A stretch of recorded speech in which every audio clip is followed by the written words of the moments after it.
everyone. Harris O'Malley from DrNerdLove.com. So, I wasn't planning on doing an extra episode, but every once in a while, things will come up that I just can't leave alone, and I want to get my thoughts out while it's still fresh, and honestly, while the topic is still hot. One of the things that comes up occasionally is how abstract some of the ideas that we talk about can be. It's one thing to talk about concepts like the need for internal versus external validation, or what being charming can look like in practice.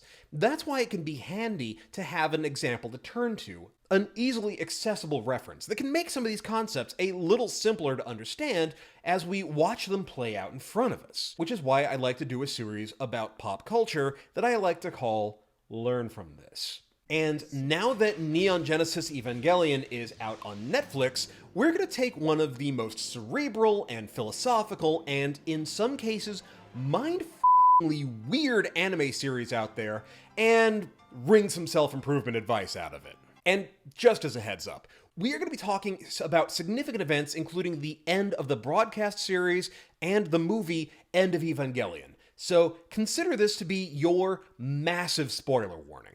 Part 1. Get in the fucking therapist office, Shinji!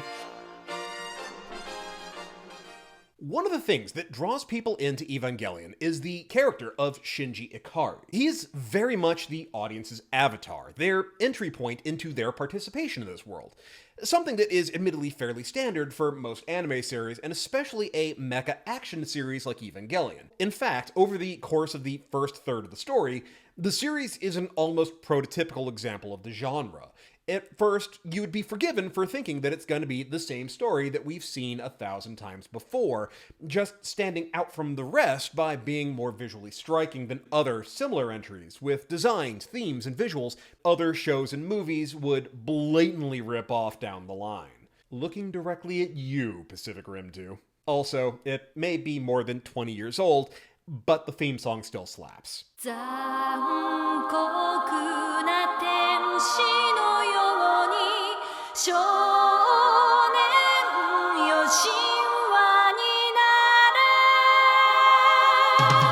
But it's the character of Shinji that's the real draw.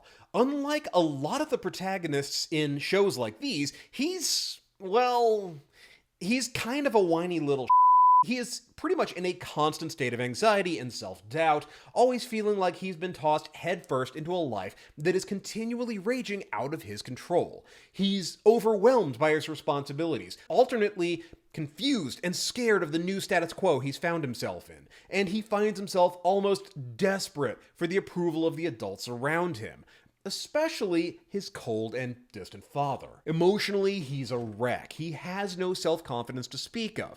He vacillates between being attracted to, confounded by, and frustrated with all of the women. He constantly feels like they are taunting and teasing him for no apparent reason, and in those moments when he has what seems like a moment of sincerity and genuine connection with them, they're then followed up with more mockery. Half the time, he wants to run away from his responsibilities and all of the insanity around him and isolate himself in his own little world, but he feels like he has no choice but to come back and to deal with it, despite having no goddamn clue what to do. And no matter how hard he works at the one thing that seems to bring his life meaning, the one thing that he feels gains him the approval of others, it never seems to be enough, which only increases his constant fear of abandonment. So, hands up if any of that feels familiar to you. It's not really surprising that so many people find that Shinji really resonates with them. His inner emotional turmoil mirrors what so much of the audience feels. In fact, part of the genesis of Evangelion was creator Hideaki Anno's dealing with his almost crippling depression. The story of Evangelion, and Shinji in particular, is the story of Anno coming to terms with his lifelong struggle with depression and feelings of alienation and a lack of self-worth. And he puts a lot of himself in the character of Shinji. In a way, Shinji is the ultimate wish fulfillment character. Because the audience identifies so strongly with Shinji, we want to see him succeed and get everything he's ever wanted, because it feels like we, the audience, are gaining that along with him.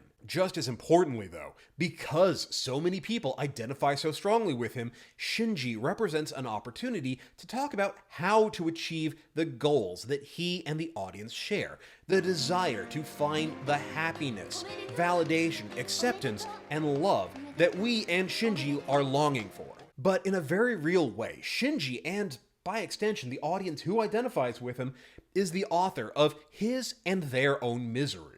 So, without going too deep into the lore, one of the ideas that's presented is the concept of the AT field. In the show, an AT field is represented by an impenetrable barrier generated by the angels that shields them from harm. As the show progresses, we discover that all living sentient beings have AT fields, and that the AT fields are manifestations of our fear of being hurt and rejected, which is keeping us isolated from others. This is reflected in one of the recurring themes of the series, Shinji's isolation and loneliness, and the way that his unwillingness to connect with others conflicts with his desire to be accepted. He wants people to validate his existence, but by the same token, he can't bring himself to accept it. And his progression as a character is the continual confrontation with the reality that he can't rely on his relationships to other people to define him or to give him meaning. Part of the pathos of his character is how often the things that he craves the most are denied or pulled away from him. But, as cruel as it may seem, those moments of loss and denial are indicative of lessons that Shinji, and by extension the audience, needs to learn. In fact, we regularly see Shinji literally confronting himself in an attempt to come to terms with what needs to change for him to actually be happy and self-actualized. The problem is that Shinji represents two very distinct paths that the people who identify so strongly with him tend to travel down. Between the broadcast series and the film End of Evangelion, we get two different versions of the end, both the end of the narrative and the end of the world. In both versions, NERV has failed, it having been betrayed from within from the very start. The apocalypse is upon us, and the Instrumentality Project has begun, causing all life on Earth to dissolve as everyone functionally reunites into one universal being. Essentially, the Buddhist concept of the dissolution of self and ascension to nirvana. But the two versions of the apocalypse go in very different directions. Now, I'm not going to get into the meta aspects of why the series ended the way that it did, or why the End of Evangelion movie was made in the first place, and whether or not it's Anna's giant middle finger to fans and fandom. That's not really relevant to our discussion here. Instead, I want to talk about how, in a very real way, the difference between the ending of the broadcast series and the movie represents the two paths that Shinji and, again, the audience faces. One version serving as a guide, and the other serving as a warning. Part 2. Cruel Incel's Thesis. The movie End of Evangelion looks at the darker path for Shinji, one that, in this day and age, actually seems like it was more prophetic than we ever realized, all things considered. One of the constants of fiction is that we are often willing to overlook the darker or problematic aspects of characters, especially characters with whom we identify strongly. This is in part because we're given insight into their thoughts, their feelings, and their motivations, which tends to cause us to be, if not more sympathetic, then at least more understanding. We feel that we get them, we understand what makes them tick, and that makes us more inclined to look at their behavior with a certain amount of understanding, compassion, or even empathy. But it's often also because, well, we recognize those sides in ourselves and we don't like to acknowledge them. And like in books like The Chronicles of Thomas Covenant, in the End of Evangelion, both the narrative and the creator are unwilling to overlook or gloss over the less admirable sides of Shinji's personality. And because the audience identifies with him so strongly, they have to take that journey with him. And it isn't pleasant. Just as Shinji does, we aren't just forced to acknowledge our darker shadow side, we get our faces rubbed in it. One of the things that the End of Evangelion drives home is just how one-sided Shinji's desire for connection really is. He desperately craves that relationship, but he isn't willing to meet people halfway. Not in any way that matters. He ultimately wants them to break through his AT field, as it were, and form that connection for him. Part of the problem is that Shinji is so absorbed within his own world that he rarely stops to consider or even understand the lives of people around him. Now, this is understandable. Part of the reason for Shinji's personality being what it is that he is absorbed with processing his own trauma. And he has gone through some very real shit. From having seen his mother die in front of him, to being deliberately abandoned and isolated by his father, having been dragooned into being a literal child soldier in a cosmic existential war, and dumped into multiple situations, sexual and otherwise, that he's just not equipped to handle. But understandable isn't the same as acceptable, and the fact that he's dealing with trauma doesn't excuse his behavior. Behavior that, in many cases, he knows to be wrong. Like when he masturbates over Asuka's comatose body. Which, incidentally, isn't even the first time he tried to do something to Asuka in her sleep. Neither, for that matter, does his suffering from trauma make him unique or special. In fact, pretty much every main character is dealing with serious amounts of trauma.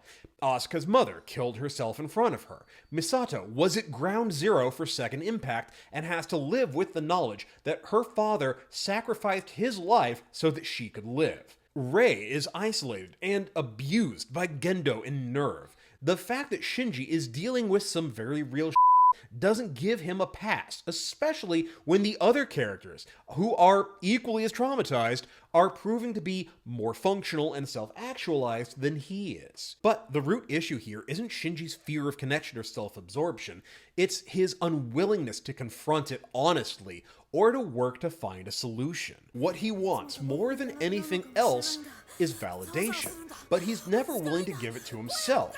He's always looking for it from other people. He pilots the Eva 1 specifically because he feels like it will make him valuable to others, and that means that they'll take care of him and never leave him. He's the definition of someone who lives for external validation. He relies on others to give his life worth and meaning, and the problem is that he can't have it, certainly not for long. Everyone else has to lead their own lives and are dealing with their own drama. Frankly, most people are clinging to their own sanity for dear life as it is. They simply don't have the capacity or bandwidth to keep other people from drowning too. And even the most well-meaning of people can't be relied on to give his life meaning or to live his life for him, because lives change, priorities change, and people leave. Or they die. This living for the regard of others makes Shinji an ultimately passive character, and once all of his sources of validation have been taken away from him, he becomes virtually comatose and has to be literally dragged and sexually bribed into doing his job.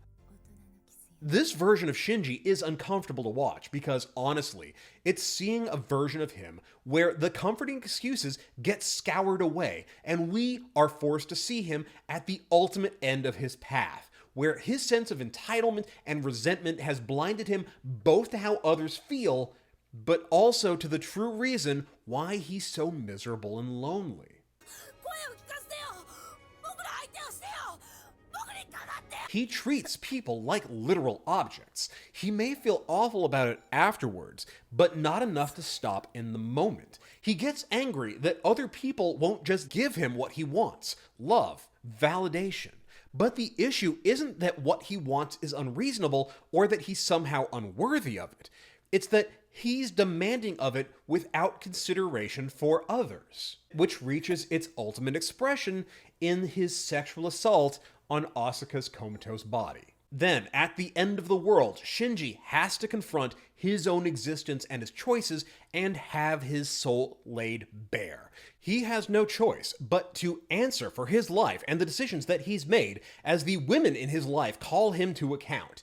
He, and by extension the audience, is forced to confront all the ways that he and we sexualize and objectify those characters, reducing them to little more than tits and ass, even as he begs them for love and understanding, or castigates them for not giving him what he wants. He complains that it's unfair for them to expect him to understand them when none of them will talk to him, only to have the fact that he never tried to understand them thrown back into his face. He demands that they just be nice to him, and is unable to accept that they had been. Instead, he launches into a rant about how they tease and taunt him and mislead him, never realizing that the reason why they seem to be so confusing and misleading is that they were dealing with their own trauma, and he never stopped to consider that, because that made his life difficult. Even as he switches gears and begs Asuka for her approval, saying that she's the only one for him, she refuses to leave him even that final comforting lie, and rips that illusion to shreds. He doesn't want her, he just wants someone to fill the hole in his life. She just happens to be the closest warm body, the one that he's the least intimidated by. Meanwhile, he has refused to grow, to take responsibility, or to do the work to be someone who can love and be loved. It's at this point that Shinji's loneliness, selfishness, and the need for external validation kernels from understandable teen angst to pure anger and hate. His misery and fear of being hurt gets turned outward in frustration and rage at the people he feels are denying him what he needs, and he lashes out with terrifying violence. And even after being given what he theoretically wanted, he ends up more alone than ever. It's a very incel-y response, more than a decade before Elliot Rodgers' murder spree. Now, some will argue that this is unnecessarily harsh, even cruel, that there should have been a gentler way for Shinji to learn this lesson. But in this path, Shinji has repeatedly rejected the kinder approach. He refuses to try to understand or to see beyond himself, and clings to his belief that he did nothing wrong and was denied the things that he was owed. He projects his AT field even harder, even as he's being implored to let it down. He's unwilling to listen or consider those kinder, softer arguments, and so he gets those excuses scoured away in the harshest terms possible, and in the end is left to suffer in the consequences of his choices, alone in his impotence and misery. Part 3. The Hedgehogs Dilemma. The other path open to Shinji involves not just him coming to terms with his desire to connect with others, but also with how to achieve it. Just as he has his confrontation with himself in the world of the Dirac Sea in episode 16, or again in the Soul of the Eva 1, the Instrumentality Project sees him spend the last 2 episodes of the broadcast series in a state of unification, seeing not just into the hearts and souls of his friends and loved ones, but they're seeing into his, and as a result, his having to confront his loneliness and fear of abandonment. However, in this branch, things take a much more hopeful tone. Just as before, Shinji is confronted with his need for external validation. He only pilots Eva 1, for example, because he feels like this is the only way that he could be of use. He sees this as the only way that he can get people to acknowledge him and to care for him. He feels like he needs to be needed by others in order for his life to have worth. In reality, all that he's doing is trying to avoid being hurt. He feels that if people need him, then they'll have to accept him. Otherwise, he runs the risk of being rejected. And because he doesn't feel that he has value in and of himself, he doesn't believe that other people might accept him as himself, as he is. But what he still doesn't realize is that other people can't give him value. The only person who can ultimately give him what he needs is Shinji himself. Everything that can be given to him can ultimately be taken away, through time, through change, or through death. However, in this version, he is much more willing to listen, to consider that maybe, just maybe, he's wrong. That the world he sees where he is useless is just that, a world of his own creation. And because the world is always changing and evolving, he too can change. In this branch, because he's willing to listen, he starts to learn. He learns that perfect freedom comes not just without limits, but without anything that lets us orient ourselves, and as a result becomes meaningless. But in a world with greater structure, a world where we see and interact with others and learn the boundaries of our sense of self, we learn not just who we are, but who we can become. This culminates for Shinji with his entering a new and entirely different world. A world where there was never a need for nerve, where there was never a second impact, and so a world where he never becomes an Eva pilot. And while his life is different in this world, he is more confident and more secure, he is still very much himself.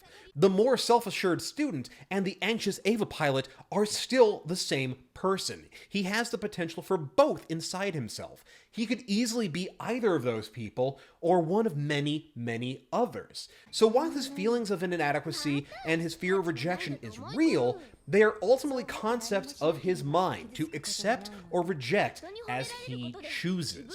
Unlike in the End of Evangelion, this Shinji makes a breakthrough. He may hate himself, but he can learn to love himself. In doing so, he realizes that he can give himself the validation that he needs, that he can learn to understand himself and to accept himself. Not only can he improve and grow and become the person he wishes he could be, but also that he has a right to exist, to take up space in this world. More than that, he wants to live, to grow, and change. And with that revelation, the world around him changes in accordance to his expectations, and he finds himself surrounded by all the people who love him, including his parents, who congratulate him for finally making his breakthrough. For the first time in his entire life, Shinji realizes that he's not useless, that he doesn't need other people to justify his existence, and, most importantly, he is truly not alone. The world has simply been waiting for him to realize that and to let it in. Which is what we need to learn. That the things that we assume are our limitations and inadequacies are only real because we choose to believe that they're real. By that same token, we can rebuild, we can advance, and we can learn that we are not alone, that we can learn to love ourselves, and in the process, learn to connect with others honestly, instead of isolating ourselves in our misery, hoping that other people will do the work for us before it's too late. Hey, thanks for checking out the latest video. Now that you've heard from me, I want to hear from you. Tell me about your breakthroughs in rebuilding your life and learning to connect with others. Please share your thoughts in the comments below. I can't wait to read them. I know everybody else would love to read them too. Take inspiration from it. I can't wait. If you have a short dating question that you'd like to have answered in a future episode, be sure to let me know. You can call it in to 512-522-6513 and leave a voicemail, or you can record it on your end and send it to doc@drnerdlove.com with "for YouTube" in the subject header. As always, be sure to check out my books, especially my latest book, I Got Her Number, Now What? If you've always been worried about the phone that never rings, this is your all-purpose guide to texting for success that will turn your phone into a date ATM. Links to buy it are in the show notes, so go check it out. And if you do check it out, or any of my other books, please do me a huge favor. Be sure to rate and review it on Amazon and Goodreads. Now, if you're digging the series, you already know what to do. We do this at the end of every episode. Hit that thumbs up, share it with your friends, like, share, subscribe, ring the bell, yada yada. If you are really enjoying these videos, if you feel like you're getting a lot out of it, you're finding that it's helping you, and you want to support the channel, consider becoming a patron at patreon.com/drnerdlove. Even $1 is a huge help, and at $3 a month or more, you get access to some amazing patron-only content. Meanwhile, follow me on Twitter at @drnerdlove. Join the Facebook page at facebook.com/drnerdlove. And as always, hit that logo to subscribe, check out my other videos, and I will see you here next time with more about love, sex, and dating. Later.